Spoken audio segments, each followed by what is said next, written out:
इतने खुश हैं कि हम तुम्हें कहा बताएं, जो कहने लोगों बन गई आ गई काम चतुराई। यमराज ने रजिस्टर उठा, बोले हम तुमसे इतने खुश हैं कि अब हम क्या सोच रहे हैं कि ऊपर से नंबर नहीं लगा रहे, अब नीचे से लगाओ। नंबर नीचे से, ऊपर से नहीं, नीचे से लगे हैं। भैया को ना लिखो तो बोली चलो, आदमी कितना होशियारी कर ली भाई। रावण ने पेज आई तो पटाओ, और पेज पटाए समझ ले, ऐसा ही ये अपना यहाँ ये। हाँ अपन भी सोचे तो हमें मानना ही नहीं है। हाँ तो रोज अपन वो ही देख रहा है, वो नहीं देख रहा है, बिल्कुल वो ही देख रहा है रोज। अच्छा जही होती तो कछु समाज सीमा निश्चित होती तो भैया 80 की बात आई, जैसे सरकार के 60 की बात वृद्ध पेंशन कब मैंने 60 की बात, ऐसा ही भगवान लिख देते कि 80 के बाद लिखते हैं दोनों आदमी को जन का कर तो ऐसे जो नियम होगा वो तो ऐसा कि 80 के तेल मार हो तो कागट कर तो आदमी। भगवान भी बहुत सोचे तो उन्हें सोची बेटा को तुरंत ही निपटा दे, हम आओ दुनिया दो निपटा दो। कछु तो आदमी ये कौन डरा रहा हो, कहूँ कैसे एक आदमी ऐसी स्कीम चला रही होती है उन्हें 60 के तेल तुम्हारा ही नहीं सका था। आदमी समझ तो ही न को कभी भी जा सकते हैं, जा सकते। अच्छा जब को मर जाते तो मर घटा पे देखो तुम यार, जब चर्चा हुई थे कि लगे बच्चा कछु नहीं जाने, ऐसा लगा था जो तो सुधर ही गौरी का बाबा ने हो जाए करेगा। इतनों अच्छो बतियाते यार होते तो कई भज्जा सब कहीं घरों ले जनो कौन कहते आओ तुम होते देखे भज्जा ने पंजा मार दो मेड़ में, अरे कहते लगे वो मिट्टी मूड काट रहा है अब जैसे तुम पूरो ले गया। अब भाई तो ब्रह्म ज्ञानी हटे 2 मिनट पहले में आते,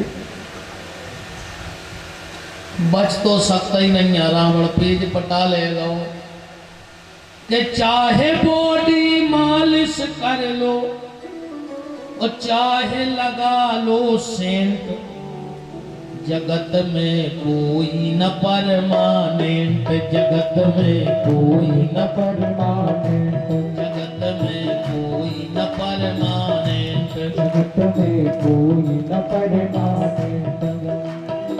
राष्ट्रपति कर्नल हो जनरल या हो लेफ्टिनेंट, राष्ट्रपति कर्नल हो जनरल या हो लेफ्टिनेंट।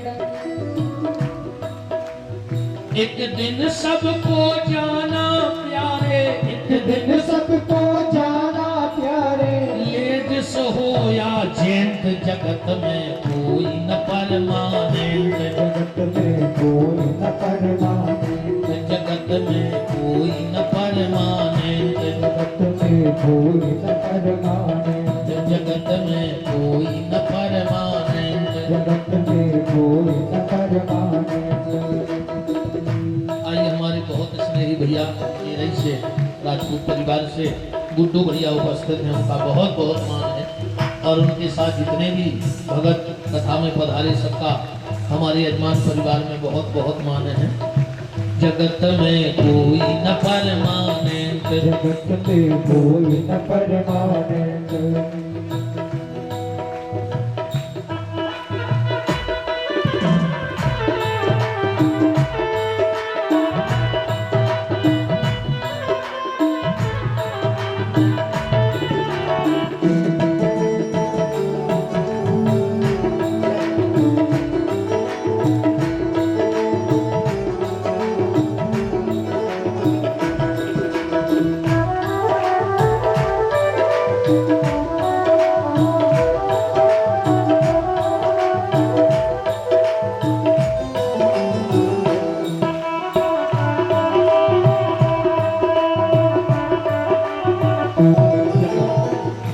जगत में कोई न परमानेंट, जगत में कोई न परमानेंट।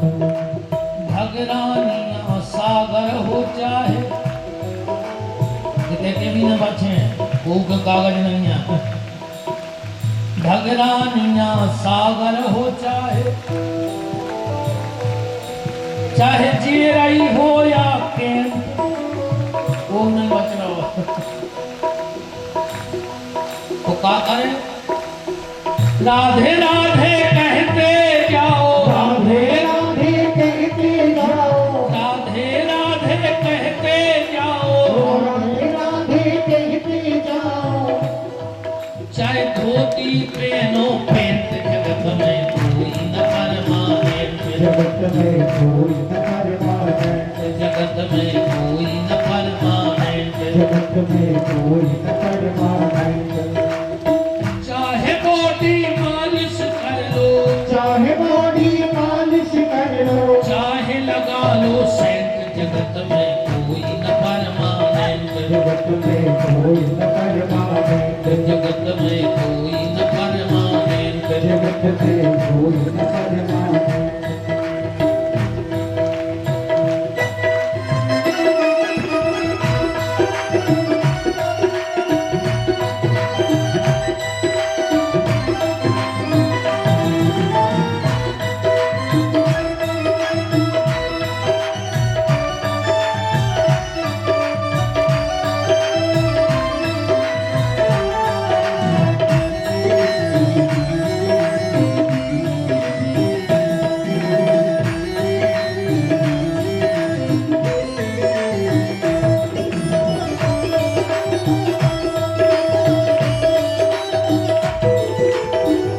जगत में कोई न परमानेंट, जगत में कोई न परमानेंट, जगत में कोई न परमानेंट।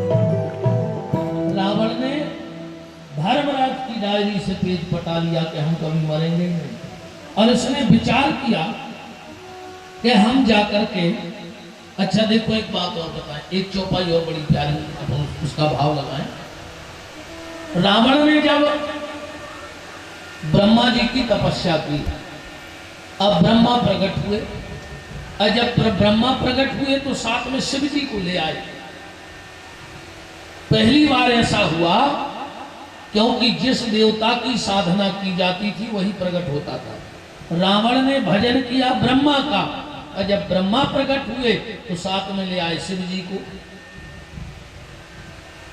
रावण ने कहा इनको क्यों लाए हो? ब्रह्मा जी बोले भाई बता रहे, तुम तो अपना काम बताओ। हमारे कहूँ जा रहे थे तो जने सोची के जो काम निपटा चलिए, समझ से आ गए संग में। बोलो, रावण कहता है हम काहू के मरई न मारे, जो वरदान दे दे। ब्रह्मा जी बोले तुम हमसे पूछ रहे थे ना काय ले आए, एक जने बोले आए, बोले काय? बोले हम हैं जन्म देने वाले और शिव जी है मृत्यु के देवता। तो जिस दिन आदमी का जन्म होता है मृत्यु भी उसी दिन जन्म ले लेती है, बिल्कुल साथ में रहते हैं दोनों, जन्म और मृत्यु। जिंदगी एक ऐसा खेल है, मौत निश्चित है आ है, और मौत अनिश्चित है, पता नहीं है कब आए। निश्चित है आएगी, अनिश्चित है पता नहीं कब आएगी, कभी भी आ सकती है। दूसरी बात, जो चीज जब बढ़ती है तो बढ़ती जाती है, और जब घटती है तो घटती जाती है। पर जिंदगी का खेल बड़ा विचित्र है, जैसा ही जिंदगी बढ़ रही वो तुरंत ही उतना ही घट रही। जिसमें घट भी बढ़ भी को काम संग होते, जितनी अपन बढ़ रही उतना नहीं घट रही। एक सांस बढ़ गई सो एक सांस तुरंत माए हिसाब से अपन जोन हिसाब लगाऊ थे तो दूसरो हिसाब लगत है। अपन हिसाब लगाऊ थे कितनी जायदाद और इकट्ठी करना है, कितनी जायदाद और इकट्ठी करना है, और भगवान बैठे बैठे देख रहे कितनी सांसें और बची, कितनी सांसें और बची। हिसाब दो ही जगह बराबर चल रहा है। तो जिंदगी और मृत्यु का खेल बड़ा विचित्र है। रावण कह रहा है हम काहू के मरही ना मारे। जो रावण जैसी वृत्ति के लोग होते हैं वो ये सोचते हैं कि हमें कोई ना मार पाए, हम किसी को भी मार डालें, हमारा कोई कुछ ना बिगाड़ पाए, हम किसी का भी कुछ बिगाड़ देंगे। ब्रह्मा ने कहा ये हो ही नहीं सकता, मरना तो पड़ेगा, संशोधन करो। रावण बोलो तो एक काम करो, बानर मनुज जात दो बारे, मनुष्य और आदमी छोड़ के हमें और को ने मार पाए। रावण से कही कि यार तुम इनको नहीं डरा। रावण बोलो सबसे ज्यादा डर तो हमें मनुष्य ही से आए, और बोले तुमने वही को सुरक्षा में रख लाओ। रावण बोलो कि बा हमारे ऊपर रही। बोले का? बोले जब हम को मनुष्य रहना ही नहीं दे। बोले का करो? बोले हम सब राक्षस बना दें, दारू पीवो सिखा दें, जुआ खेलवो सिखा दें, मांस खावो सिखा दें, जी तो राक्षसों के काम में आए। तो जब मनुष्य रह हो ही नहीं, जब कोई मनुष्य बचेगा ही नहीं, हमें मारेगा कौन? तो जावाब तो ठीक है, पर एक शब्द गोस्वामी ने लिखा है बानर मनुज। रावण ने बानर को क्यों जोड़ा अपने साथ में? सोचने वाली बात यह है कि वो बानर क्यों जोड़ रहा है, मनुष्य अकेले बना दे। बानर इसलिए जोड़ रहा है, इसको थोड़ा सा आध्यात्मिक दृष्टि से समझ लो। इसके लिए हमें कबीरदास जी का सहारा लेना पड़ेगा इस चौपाई को समझने। एक गांव में कबीरदास जी पहुंचे, ढगरानी में जैसे गांव में अच्छे सब श्रोता हते, पता लगो कि बहुत बड़े महाराज आए हैं, तो घंटा 2 घंटा सत्संग हो जाए, गांव भर के जुड़े। कबीरदास जी से बोले कि आप आए हो, प्रवचन ही सुना दे। कबीरदास जी बोले बैठो। सब बैठ गए। कबीरदास जी ने प्रवचन चालू कर दिया। ये कई दोहा सुनाओ। कौन सो? कि एक अचंबो हमने देखो, भी अचंबे ज्यादा देखते, ये बंदर दोहबे गाय, ओ दूध दूध तो सबरो पी गाओ, घी बनारस जाए। कबीरदास जी बोले रे हम एक गांव में होने करे सो एक बंदर गज्जा लगा रहा हो। तो गांव के बोले आओ। बोले हमारे सामने वो बंदरा ने पूरा दूध पी लाओ। गांव के बोले आओ। बोले फिर? और बोले घी की केन लाई सो बनारस चलो। चले। अब हम चले, कबीरदास जी फिर चले गए। गांव भर के भड़ा भड़ा गए कि जब कौन सी कथा है कि बंदरा गज्जा लगा रहा हो, दूध बंदरा पी गाओ, घी बेच ले, बनारस चलो गाओ। आई का जो समझ में कबीरदास जी की कथा, पर बहुत सिद्धांत की बात थी कबीरदास जी के जीवन की। अब जरा इसको समझो कबीरदास जी, तुम्हें आपको ये समझ में आ जाएगी। बानर मनुज जात दो बारे। कबीरदास जी कह रहे कि अचंबो हमने देखो बंदर। बंदर माने मन। कबीरदास जी की भाषा में बंदर माने मन। जैसो बंदर शांत नहीं बैठा कब नहीं तुम यार अच्छे बंदर से उचित नहीं बैठो, तुम बंदर शांत ही नहीं बैठा। जैसे बंदर शांत नहीं होता, ऐसे ही आदमी का मन भी शांत नहीं होता। अंतर तो है, जैसे ये बाल बच्चे हैं, ये पूरी कथा भर शांति नहीं बैठा। ये ऐसे उठे सोते, होते ऐसे उठे सोते, ऐसे उठे सोते, मगर ये बाहर से अशांत हैं, भीतर से बिल्कुल शांतियां हैं। भीतर इनके कुछ नहीं है। और अपन और भजनदारी में भले बैठे हैं बाहर से शांत, पर भीतर मन उल्टा में खड़ा हो। ये तो घड़ी देख लेती यार जल्दी हो जा, तो जल्दी निकल जाते, कभी काम देखते। मतलब भीतर से मन अपना उल्टा खड़ा हो, अपन बाहर से शांत, भीतर से परेशान। ये भीतर से शांत है, बाहर से भले अपन को परेशान लग रहा है। इनके भीतर का छूने को तो इतना एकदम है जिसको जो बाहर कर रहा है। अपन बैठे बैठे उल्टाइयाँ खा रहा है। भैंस बनी हुई, चारों महाराज लगी हुई है, मतलब उल्टाई खा रहे हैं। तो कबीरदास जी कह रहे बंदर। बंदर माने मन। दोहबे गाय। गाय माने कबीरदास जी की दृष्टि में इंद्री। इंद्री को गो कहा है। रामायण में भी तुलसीदास जी ने कहा है गो गो चल जहाँ लग जाई, ते सब माया जानम भाई। तो कबीरदास जी कह रहे कि जो मन रूपी बंदरा इंद्री रूपी गन्यों को दोहराओ है। आदमी को मन कब नहीं थका। हाँ, आंखें कहने का फालतू की चीजें देख रहा यार, मन कहते देख लिया अच्छा लग रहा। जीत के व्यर्थ की चीजें न खाओ, मन कहते खा ले। कान के व्यर्थ की चीजें नहीं सुनने, अजी कान ही खूब बने भगवान के भजन सुनवे। अच्छा जैसे कान न होते तो काम न चलतो। सांप का तो है न वो चल रहा काम। भाई अपने ने हो तो अपना भी चल पो। अच्छा मान के चलो कान बनाए थे जैसे सांप की आंखों में जो मशीन डाली वो अपने में डाल दी तो अपन सुना करे थे सांप बनाए।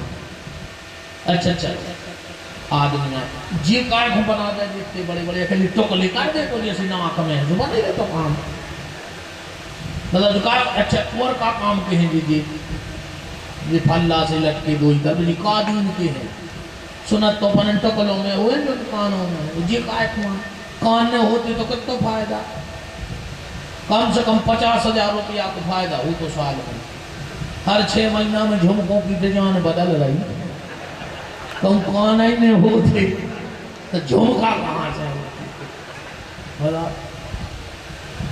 अच्छा बचते 50,000 में हर 6 महीना में बदल है कि आपकी सोयाबीन में तो ये मुर्गी सी और जुड़वा देती है तो मुर्गी कितने होंगे लगती देखे। ये कान क्यों बनाए भगवान ने? ये कान इसलिए बनाए हैं भागवत जी में महत्तम श्लोक लिखा है स्वजन्म जननी निज दुख भागा। व्यास जी कह रहे उस आदमी का जन्म क्यों हुआ? बोले माता को प्रसव का कष्ट देने के लिए। बोले किसका? स्वजन्म जननी निज दुख भागा। कौन? कृष्ण कथा न पीता। जिस आदमी ने इन कानों से भगवान की कथा नहीं पी है उस आदमी का जन्म सिर्फ अपनी माता को तकलीफ देने के लिए हुआ था। जन्म का और कोई मतलब नहीं। जी से बना दे भज्य दोना से कि मैं अच्छी भगवान की कथा को रस भरो और पियो। ये लगी जी दो ही तरफ दोना लटकन झुमका पैर भी नोई इनमें भर भर की कथा पीने हैं। और तुलसीदास जी ने तो कमाल की बात लिख दी। बोले जिनने इन कानों से कथा नहीं सुनी वो सुन के भीतर नहीं उतारी। तुलसीदास जी के हम लोग को मोह नहीं देखने। बोले का? बोले हम लाश देखता ही नहीं है। तुलसीदास जी कहे वो मार गाओ जो कथा नहीं सुन रहा हो भजन नहीं कर रहा वो तो मार गाओ हम को मोह नहीं देख। चौपाई पढ़े ले तुलसीदास जी ने कही है कि वो मरे समान है। चौपाई तो बात हुई है जिन हरि भगत हृदय नहीं आनी तो जीवत सौ समान ते ही प्राणी। जीवत सब समान सब नहीं जीवत सब समान ते मन वो आदमी जो कथा नहीं सुना सब में तो अपन नीचा पे लगाए। जिन हरि भगत हृदय नहीं आनी। जिन हरि भगत हृदय नहीं आनी।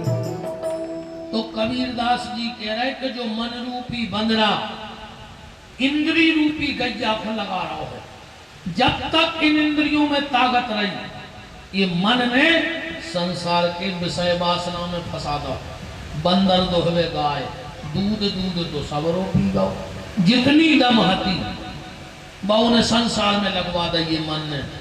और घी बना रस जाए आखिरी में मर गए। सुधर जी के तैसे किसी बनाई थैल गया और बीन के हाड़ कहीं कहाँ जा रहा है? कहीं गंगा जी। गंगा जी तुम्हारे हाड़ों को बैठी है कई फूल ले जा रहा है फूल। जिंदगी भर को कर्म करे मंदिर गए नहीं सीताराम मोसे नहीं कई फूल लेके जा रहा है गंगा जी। तो गंगा जी तुमको बेकुंठ दे रहे का हाड़ चाहे गंगा जी को तुम आए। अच्छा जो ही नहीं ऐसे नहीं हो रहा कोई घी बनारस जाए बनारस ही है जैसी देला आवाज आई ऐसे कच्छ नहीं हो हाड़ मारो तो डूबो से जी का तुम्हें करो तो वो ना मारे गए सो गंगा जी लाए फिर सीताराम कब मुँह से नहीं कही कोई जन कहा बनो में मछलियाँ तक नहीं खाए बिहाड़। तो मन माने बंदर ठीक। अब रावण को हम राक्षस के रूप में न लें एक वृत्ति के रूप में ले लें। वृत्ति मतलब स्वभाव। राक्षसिक स्वभाव है और राक्षस पना जो समाज में फैल गया वो ही रावण आए। तो ये राक्षस पना को समाप्त कैसे करोगे? ये राक्षस पना को समाप्त करोगे है मानवता से। अगर समाज में फिर से मानवता लौट के आ जाए, अपने घरों में फिर से मानवता लौट के आ जाए। मानवता कौन है?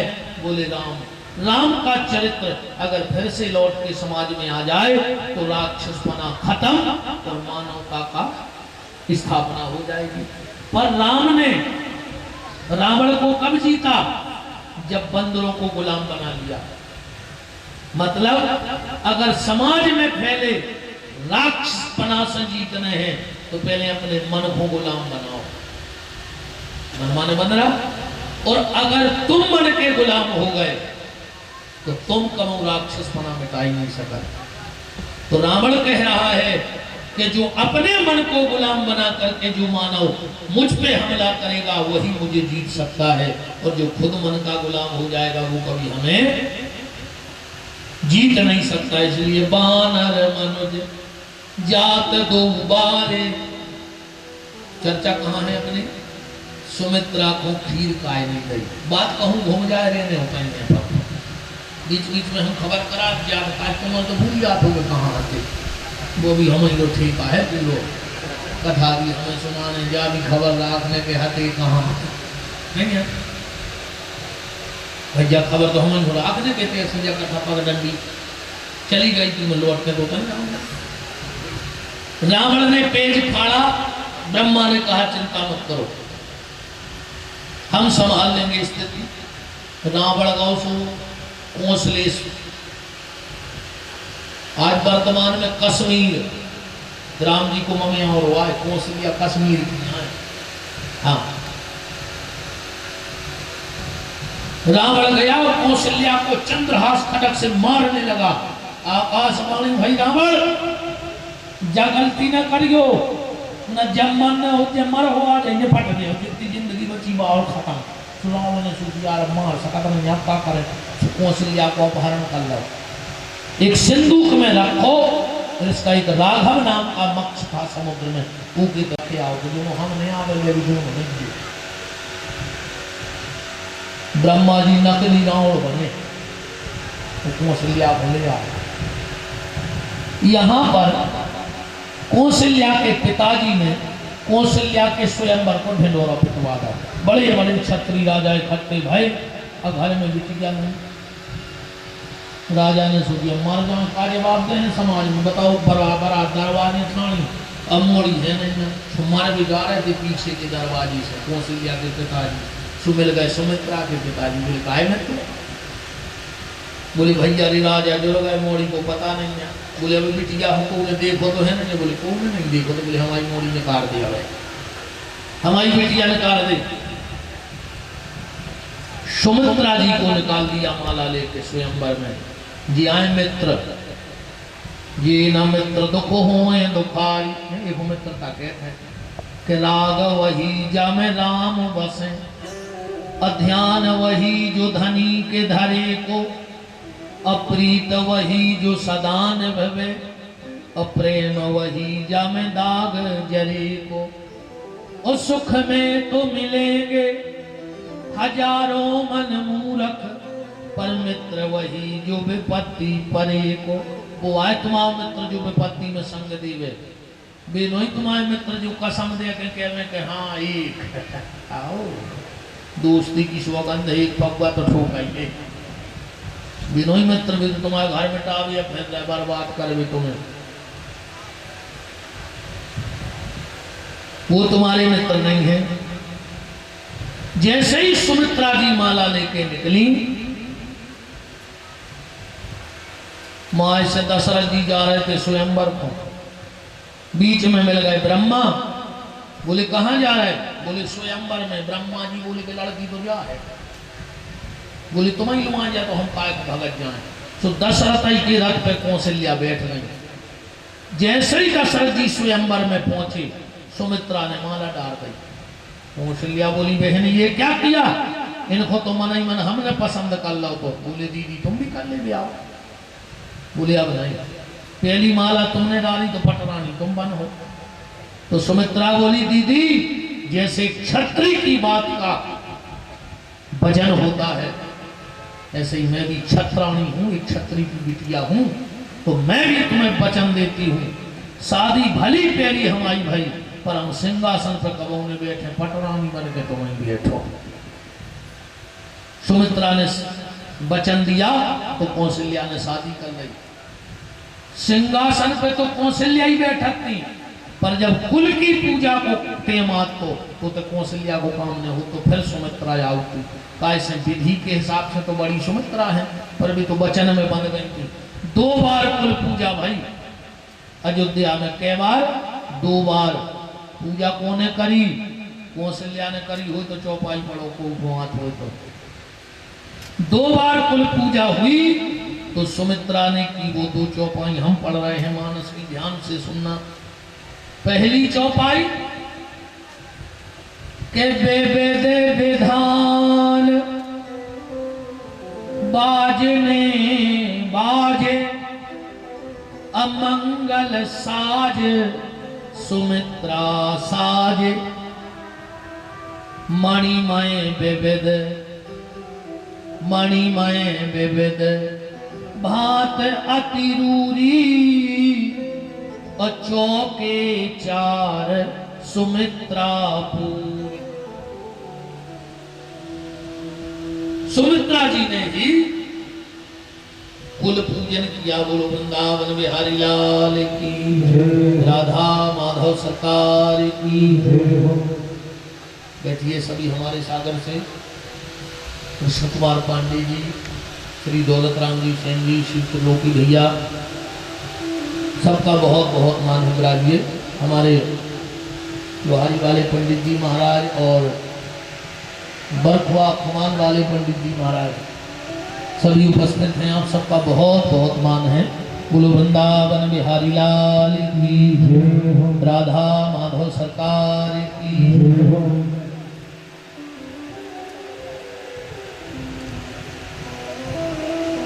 इसलिए जब महाराज दशरथ खीर बांटने लगे, ध्यान से सुनना, दशरथ जी ने विचार किया कि सुमित्रा ने भले वचन दिया है, पर कल को ऐसा ना हो जाए कि सुमित्रा के बेटा हो जाए। और वो कहने लगे कि वचन तो हमारी माँ ने दो, तो हमने थोड़ी वचन दो, राजा हम बन है। वो माँ कौशल्या कहे कि वाह, हम सबके सामने बड़ी बने रहे तो हमारा लड़का राजा बन है। तो दशरथ जी ने विचार करो कि नेरे है बांस ने बज है बांसुरी, जब हम सुमित्रा को खीर ही ने दे हैं तो संतान कहाँ से हो जाए, इसलिए खीर नहीं दी थी। बस ये बात थी। कल आप जन्म की चर्चा तो सुन ही रहे थे। भय प्रगट कृपाला दीन दयाला। अच्छा, राम जी कौन सी तिथि में आए? 9वीं तिथि में, है ना। 9वीं तिथि मधुमास पुनीता, शुक्ल पक्ष अभिजित हरिप्रीता, मध्य दिवस अरुषीत न घामा। अगर 9 का अंक समझ में आ जाए तो आनंद आ जाए। जो 9 का अंक है वो पूर्ण अंक है। हाँ, 9 का अंक पूर्ण अंक है। 9 का दुनिया पढ़ के देखो, ना घटेगा ना बढ़ेगा। 9 के दुआ 18, 8 और 1 9, जुड़ जाइयो। 9 तिया 27, 7 और 2 9, 9 चौको 36, 3 और 6 9, 9 पंचा 45, 4 और 5 9, 9 छक्के 54, फिर 4 और 5 9, 9 7 63, 6 और 3 9, 9 8 72, 7 और 2 9, 9 9 81, 8 और 1 9, और 9 धाम 90, 9 ही बचे। इसीलिए आपने देखा होगा संत लिखते हैं 108। अब हम आजकल की चर्चा नहीं कर रहे, हम साची चर्चा कर रहे हैं। आजकल तो जैसे ही महाराज हर के रुपया बड़ा तगाओ, बाबू के सो बीच में 0 बड़ा तगाओ। हाँ, एक गाड़ी लाई सो 108, दूसरी हो गई सो 1008, फिर 3-4 गाड़ी हो गई सो 11,008, फिर 4-5 आश्रम हो गए सो 1,08,000, 2-4 जिलों में तनक जात बन गई सो 1 करोड़ 8। कब जहाँ राम के चरण पड़े उधर सीता के चरण नहीं पड़े, और जहाँ सीताराम के चरण पड़े वहाँ लक्ष्मण ने चरण नहीं धरे। काय लक्ष्मण जी पीछे नहीं बताई थे, पीछे नहीं थे तो भी तो पाँव पर अपना पाँव भरते